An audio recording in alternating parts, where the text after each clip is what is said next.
اعوذ باللہ من الشیطان اللعین الرجیم بسم اللہ الرحمن الرحیم الحمد للہ رب العالمین والصلاة والسلام علی اشرف الانبیاء والمرسلین سیدنا و نبینا و شفیع ذنوبنا و حبیب قلوبنا و طبیب نفوسنا ابی القاسم محمد وعلی اہل بیت الطیبین الطاہرین المعصومین. اما بعد فقد قال اللہ سبحانہ تبارک و تعالی فی کتابہ الکریم وهو اصدق القائلین وقولہ الحق. بسم اللہ الرحمن الرحیم. وبشر عباد الذین یستمعون القول فیتبعون احسنہ. عباد اللہ، اوصیکم ونفسی بتقوی اللہ. ہم مسلسل صحیفہ سجادیہ کی دعاؤں کو پیش کرتے چلے آ رہے ہیں، اور اس کا مقصود بھی یہ تھا کہ ہمارے ذہن میں یہ بات آئے کہ دعا صرف جب ہم کسی پریشانی سے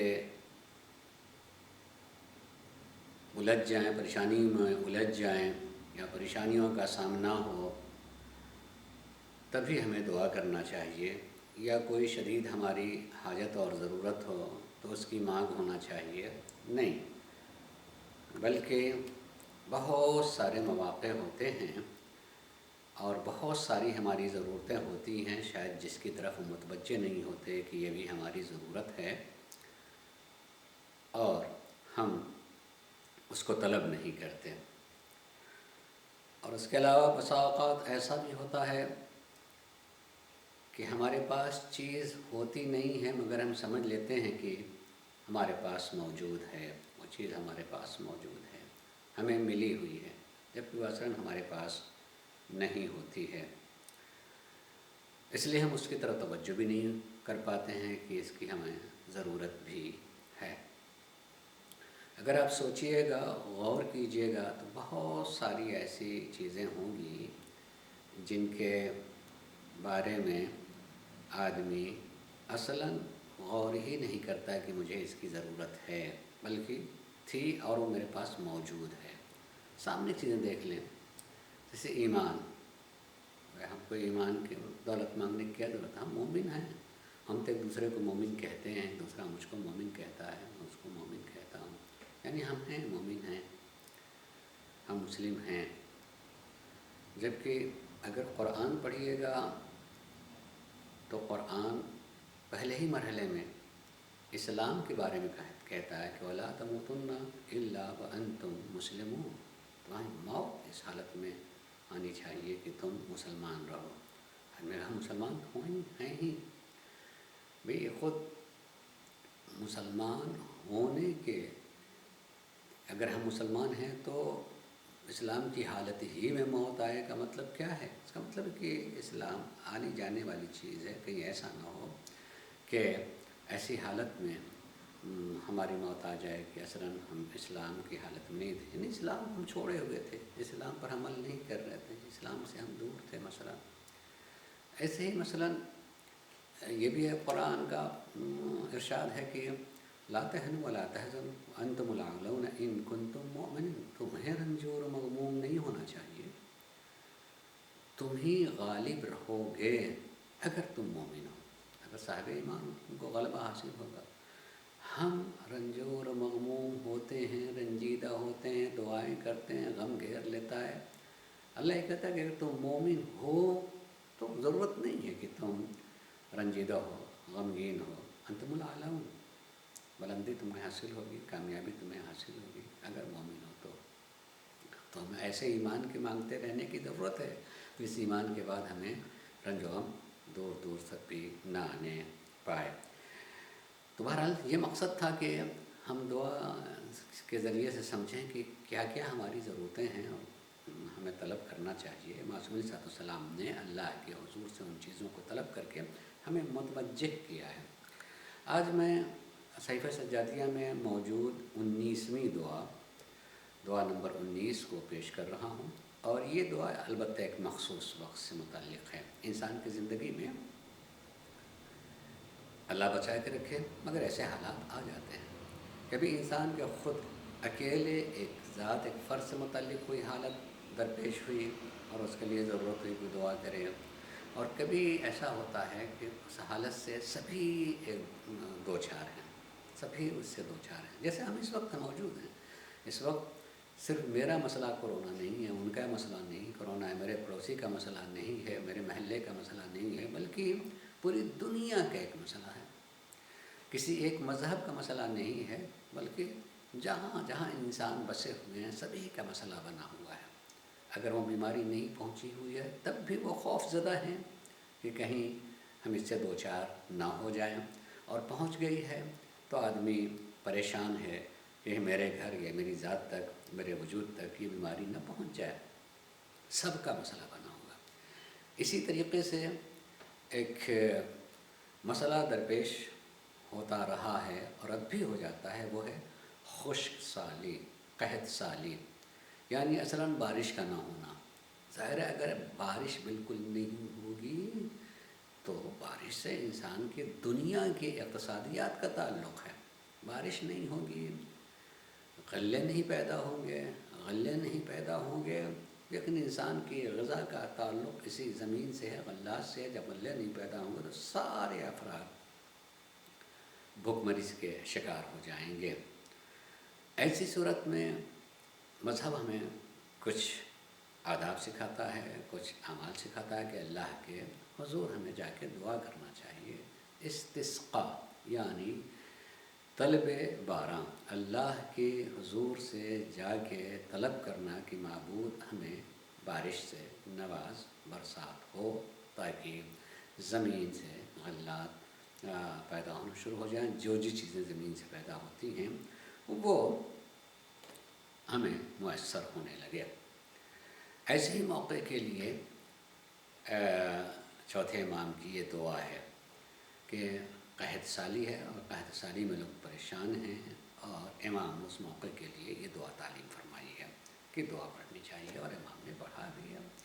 اس کے چند الفاظ میں آج پیش کر رہا ہوں کہ اللہم اسقنا الغیث وانشر علینا رحمتک بغیثک المغدق من السحاب المنساق لنبات ارضک المونق فی جمیع الآفاق. یہ 3-4 جملے. اللہم اسقنا، پروردگارا تو ہمیں سیراب فرما. اللہ ہمیں سیراب فرما دے. کس چیز؟ الغیث، بارش سے. بارش سے سیراب کرے. بارش سے سیراب ہونے کا مطلب ایک مرتبہ آدمی کے پیاس لگی ہوئی ہے اور پانی پی لیتا ہے، سیراب ہو جاتا ہے، اس کی پیاس مٹ جاتی ہے. اب یہاں بارش سے سیراب ہونے کا مطلب یہ نہیں ہے کہ مجھے خالی پیاس لگی ہے، بارش ہو تو مجھے لے کر کے پی لوں گا. نہیں، یہ سیرابی پورے وجود کی ہے. میرے جسم کے ذرے ذرے کی سیرابی کا تعلق اسی بارش سے ہے، اسی پانی سے ہے. بلکہ حقیقی معنوں میں اگر دیکھا جائے تو ہر شے کے وجود جو بھی موجود ہے اس کی اصل پانی ہے. اگر پانی نہ ہو تو وجود نہیں سمجھ میں آئے گا. جہاں کہیں یوں ہی خالی جگہیں ہیں، اگر وہاں پر کوئی ذی حیات چیز تلاش کی جاتی ہے کہ کوئی ایسی چیز جس میں زندگی پائی جاتی ہے، تو وہاں تلاش کیا جاتا ہے کہ پانی ہے یا نہیں. اگر پانی وہاں مل جائے تو آدمی کو یقین ہونے لگتا ہے کہ کہیں نہ کہیں ذی حیات چیز یہاں موجود ہے. آدمی بہت چھوٹی چیز جو ہماری نگاہوں میں نہ آتی ہو وہ تلاش کرنے لگتا ہے. بہت ایسی چیزیں جو نگاہوں میں آ سکتی ہیں مگر ہم نگاہوں سے اوجھل ہیں تلاش کرنے لگتا ہے. پانی ہے تو حیات ہوگی. پانی کا تعلق حیات کا تعلق پانی سے ہے. یہ دونوں کے لیے لازم و ملزوم ہیں. اسی لیے کہتے ہیں کہ اگر بارش نہ ہو تو انسان کی بلکہ ساری چیزوں کی حیات مردگی میں اور پس مردگی میں تبدیل ہونے لگتی. بلکہ ایک دن وہ آ جائے گا اگر مسلسل بارش نہ ہو کہ ہر چیز مردہ ہو جائیں گی، زندہ نہیں رہ جائے گی. زمین مردہ ہونے لگتی ہے، جو چیزیں اس سے پیدا ہوتی ہیں وہ چیز پیدا نہیں ہوتی. تو ہم نے معصوم کی زبان سے ادا ہوئے کلمات میں دعا کیا کہ اللہم اسقنا الغیث، پروردگارا تو ہمیں سیراب فرما دے. بارش سے ونشر علینا رحمتک بغیثک المودق، اور پروردگارا تو ہمارے اوپر اپنی رحمت پھیلا، کس صورت میں؟ بغیثک المودق، فرامان بے انتہا برسانے والے بادل سے، بہت فراوان پانی کے ذریعے سے تو ہمارے اوپر اس رحمت کو نازل فرما۔ یعنی رحمت پروردگار عالم کی بہت ساری شکلیں ہوتی ہیں، صورتیں ہوتی ہیں۔ بارش اللہ کی رحمتوں میں سے ایک رحمت ہے، اور اس کو ہم طلب کر رہے ہیں، کہتے ہیں کہ مغدق، فرامان بے انتہا ہو بارش، بہت زیادہ بارش پروردگار اس طریقے سے تو اس رحمت کو ہماری اوپر نازل فرما کہ ہر طرف سے یہ رحمت ہمیں گھیر لے۔ من السحاب المنساق لبنات ارض کا، اور ایسے بادلوں کے ذریعے سے اس بارش کو بھیج، جن بادلوں سے نازل ہونے والی بارش سے زمین کا ہر کونا کونا سبزیوں سے آباد ہو جائے، سرسبز و شاداب ہو جائے پروردگار۔ یہ کتنا اچھا لگتا ہے۔ اگر پتجھڑ کا زمانہ آ جائے اور گرمیوں کا زمانہ آ جائے، تمام درخت طریقے سے ننگے ہو جاتے ہیں، اس کی ہریالی چھن جاتی ہے، زمین بالکل خشک ہو جاتی، جیسے مردہ درخت لگتا ہے کہ ننگے ہیں، مردہ ہو گئے ہیں، زمین بالکل ننگی ہوتی ہے، کسی طرف سے جو ہے کوئی سبز لباس نہیں دکھائی دیتے ہیں۔ لیکن پھر جب بارش ہوتی ہے تو اسی زمین سے سبزیاں اگنا شروع ہو جاتی ہیں، درخت ہرے بھرے ہو جانا چاہتے ہیں۔ اس چیز کو اللہ تبارک و تعالیٰ نے تعبیر کی ہے کہ نہیں دیکھتے تم کہ یہ عالم ہو جاتا ہے کہ کہیں کوئی ہریالی نہیں دکھائی دے رہی ہے، لگتا ہے کہ ہر چیز مردہ ہے، اور پھر بارش ہو جانے کے بعد جو دیکھتے ہیں اسی سے زندگی نمودار ہونے لگتی ہے۔ بس ایسے ہی جب سارے انسان مر جائیں گے، دیکھیں کہ کیسے کوئی نہیں رہ گیا تو کیسے یہ زندہ ہوں گے۔ مثلاً اللہ تبارک و تعالیٰ ایسے مثال دیتا ہے کہ جیسے زمین درخت سارے دکھائی دیتے ہیں کہ مردہ ہو گئے ہوں، اور پھر اس میں ہریالی اور شادابی آنا شروع ہو جاتی ہے، ویسے ہی ایک دن ہم تمام مردہ لوگوں کو بھی زندہ کر دیں گے۔ اس لیے حیرت کی چیز نہیں ہے، یہ مسلسل ہر سال ہر زمانے میں یہ چیزیں ہماری نظروں کے سامنے آتی ہیں، اس عقیدے کی خاطر اور اس کو ماننے کے لیے کہ جیسے ساری چیزیں پسماندہ سی ہو گئی تھی، جیسے نہ ہونے والی چیز ہو گئی تھی کہ نہیں ہے اور وہ ہوتی ہوئی دکھائی دے رہی ہیں، ویسے ہی ایک دن سب مر بھی جائیں گے، تب بھی پروردگار عالم سب کو دوبارہ زندہ کرے گا۔ یہ دعا کے چند جملے میں ہمیں خصوصیت کے ساتھ جو ہے اس بات کی طرف غور کرنا چاہیے کہ اللہ تبارک و تعالیٰ نے اس میں بہت زیادہ اپنی کتاب قرآن میں تاکید فرمائی ہے سورج، بادل، ہوا اور بارش کی طرف، کہ ان سب میں جو ہے غور کرنے والوں کے لیے بہت زیادہ آیات ہیں۔ سورج کو دیکھیں، سورج بھی اگر تم غور کرو گے تو اس میں بہت زیادہ آیات ہیں، اللہ کے شناخت کے لیے نشانیاں ہیں، اللہ تک پہنچنے کے لیے بہت ساری نشانیاں ہیں۔ حقیقی معنوں میں اگر ہم سورج کو دیکھیں، اس کی روشنی کو دیکھیں تو اس کی سورج اور اس گرمی اور اس کی روشنی سے ان ساری دنیا کا تعلق ہے۔ اگر اصلاً روشنی نہ ہو تب بھی اگر یہ نباتات، یہ سبزیاں ہوں گی تو اس میں جو آثار ہونے چاہیے، اول تو اس کا ہونا بھی مشکل ہے، دوسرے اگر ہو بھی جائے گا اس طریقے سے تو اس کے میں جو تاثیر پیدا ہونا چاہیے ہے وہ چیزیں نہیں ہوں گی۔ مثلاً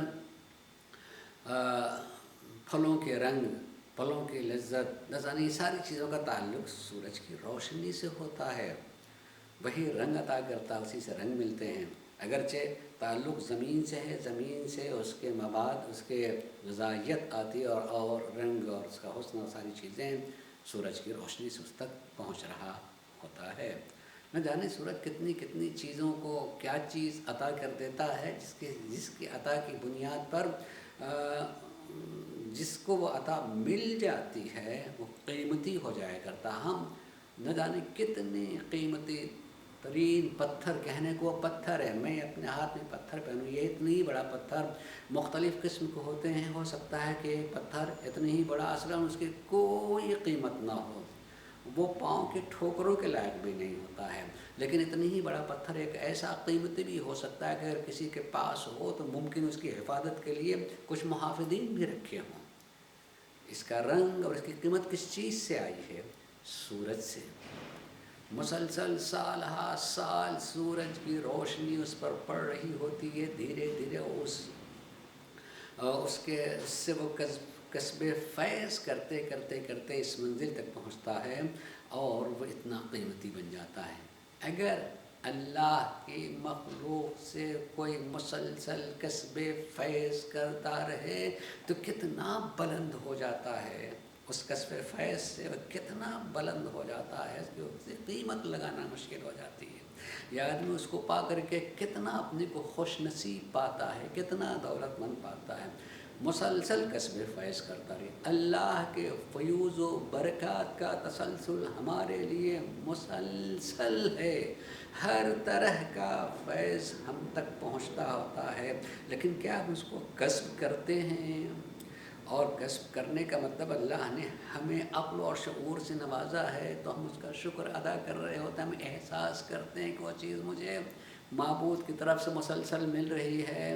اگر آدمی انہی چیزوں کو شعور کے ساتھ میں حاصل کرے اور اللہ سے مربوط ہو کر کے اس کا شکر گزار بنتا چلا جائے تو انسان پستی سے بلندی کی طرف بڑھتا چلا جاتا ہے، اتنا بلند ہو جاتا ہے کہ اس کی مشیت اللہ کی مشیت ہو جاتی ہے۔ وما تشاءون الا ان یشاء اللہ، کہ وہی وہ چاہتے ہیں جو اللہ چاہتا ہے۔ اللہ کی مشیت سے الگ کچھ نہیں ہوتا، بلکہ گھر میں بیٹھے ہوئے خالی یہ کہہ دیں کہ تمہارے کپڑے تو اللہ کے پاس ہیں، اللہ کے پاس موجود ہیں، یہ کہیں اور وہ کپڑے تیار ہو کر کے آ جائیں، موجود ہوں، اس کا مطلب یہ ہے کہ وہ اس منزل پہ پہنچ جاتے ہیں بلندی کے کشف فیض کر کے، کہ جو زبان سے نکلتا ہے وہ چیز ہو جایا کرتی ہے۔ اس میں سے خصوصیت کے ساتھ سورج، اس کی روشنی، ہوا، پانی، کس قدر اس کی اہمیت ہے۔ بعض ایک آیات کو میں پڑھ رہا ہوں، مثلا قرآن کریم کی یہ آیت جس میں اللہ تبارک و تعالیٰ کا یہ فرمان ہے کہ وَتَصْرِيفِ الرِّيَاحِ وَالسَّحَابِ الْمُسَخَّرِ بَيْنَ السَّمَاءِ وَالْأَرْضِ لَآيَاتٍ لِقَوْمٍ يَعْقِلُونَ، کہ ہواؤں کا چلنا، تصریف الریاح، ہواؤں کا چلنا، والسحاب، اور بادلوں کا ایک جگہ سے دوسری جگہ تک جانا آنا، المسخر بین السماء والارض، جو زمین اور آسمان کے درمیان مسخر، نہ وہ زمین پہ ہیں نہ آسمان پہ، بیچ میں مسخر ہے، کسی سہارے کے بغیر وہ زمین و آسمان کے بیچ میں ہے ہوا بادل۔ لآیات لقوم یعقلون، ان سب میں جو ہے ان لوگوں کے لیے جو عقل رکھتے ہیں آیتیں ہیں، نشانیاں ہیں اللہ تک پہنچنے کے لیے، کہ اللہ تبارک و تعالیٰ نے اس ہوا اور اس بادل کے ذریعے سے کتنی نعمتوں کو، کتنی برکتوں کو ہم تک پہنچایا اور مسلسل پہنچا رہا ہے۔ اگر خالی ہم غور کریں کہ یہ بادل جو آپ دیکھ رہے ہیں، جو کسی بس سہارے کے بغیر اسی زمین سے اوپر ٹھہرے ہوئے ہیں اور ہوائیں ایک دوسرے سے ملا رہی، وہ کتنے ٹنوں ٹن، ملینز ٹن پانی کو لیے ہوئے ہیں، کہ اگر وہی زمین پر مسلسل آ جائے تو پورا کبھی کبھی گاؤں شہر بہہ جاتا ہے، وہ اپنے دوش پر لیے ہوئے یہی ہوا لیے ہوئے ہے، اور جہاں جہاں ضرورت ہے وہاں وہاں جو انہیں پہنچا رہے ہیں، وہاں بارش ہوتی ہے اور اس سے اللہ کی طرف سے یہ برکتیں نازل ہونا شروع ہو جاتی ہیں۔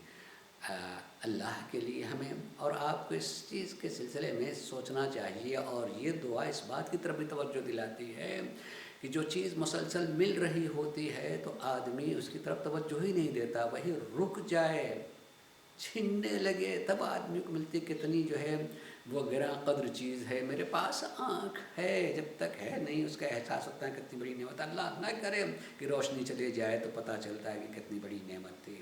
پورے اپنے وجود میں ہر چیز کے بارے میں جو ہے آدمی غور کرے تو اندازہ ہوگا کہ اس کے نہ ہونے کی صورت میں پتہ چلتا ہے کہ واقعی ہمارے لیے کتنی بڑی ایسی یہ پانی، یہ ہوا، یہ ساری چیزیں بادل، یہ سب کتنی عظیم نعمتیں ہیں کہ اگر قحط کا زمانہ آ جائے تو آدمی سمجھتا ہے کہ اللہ کی طرف سے کتنی بڑی رحمت تھی اور کتنی بڑی یہ نعمت اور برکت ہے، اور سچ نکوت اللہ سے ہمیں کیسے طلب کرنا چاہیے۔ پروردگار عالم ہم سب کو ان باتوں کی طرف توجہ کی توفیق عنایت فرمائے، اور اللہ سے دعا کرتے رہنے کی اور اس سے مربوط رہنے کی توفیق عنایت فرمائے۔ وآخر دعوانا الحمد للہ رب العالمین۔ بسم اللہ الرحمن الرحیم۔ والعصر ان الانسان لفی خسر الا الذین آمنوا وعملوا الصالحات وتواصوا بالحق وتواصوا بالصبر۔